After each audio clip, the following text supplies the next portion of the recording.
So welcome back to another video, and in this video I'm going to be swapping over the DSG cooler to this Bartek one. This is a 20 row and not a 10 row, so it should aid the cooling and keep us that little bit cooler or sustain our cooling temperatures a lot better. Obviously you can go for an external one like this, but for this application we are just literally going to swap this one over. So what you need obviously is the cooler and some new hardware, 2 new seals and 3 new bolts, because these are stretch bolts. So let's crack on with the video. So where is the cooler? It is there. So not too bad to get to. With the Audi TT, the battery's in the boot, so it does make things a lot easier than the other cars, which they have the battery under the bonnet or hood if you're in America. So I need to remove this and then we can get to the cooler. Let's do that now. So now we've got access, we just need to undo this bolt, and this bolt, and that's a spline 10mm, but we do need to remove these coolant hoses. I tried using some hose clamps just to help reduce the coolant coming out.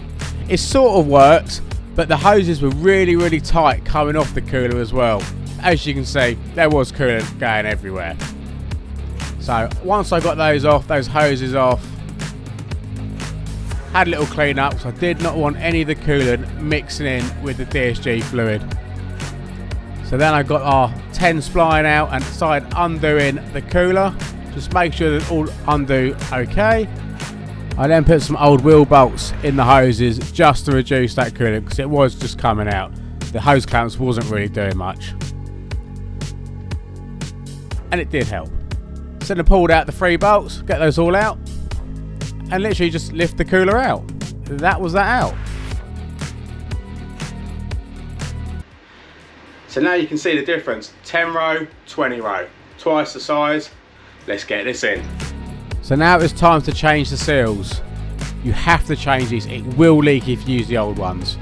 So just get a little pick out and they'll come straight out.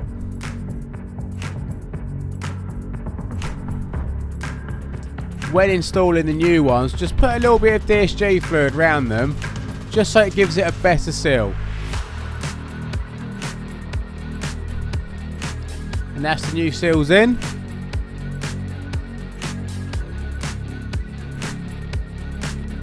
And then drop in the new cooler, lining up the bolt holes.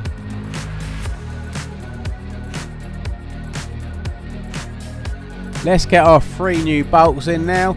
Just do them loosely at the moment, just to make sure we're all going in the holes okay. Nothing's going to cross thread, because we will be torquing this. So with the bolts all in, it's time to torque it to 20 Newton meters plus 90 degrees. With the cooler all torqued down, it's now time to reconnect the hoses. I did find that I need to unplug the electrical connector that was in the area, just to move it out of the way, and then just obviously connect it back up afterwards. So with the hoses all on, I think we're nearly there. So that is a new upgraded DSG cooler fitted for 20 row. So we've doubled the capacity of it, so it should help. So I've just got to top up the coolant, and this is a good time to do a DSG service. So watch out for the next video. Thanks for watching, and I'll see you in the next one.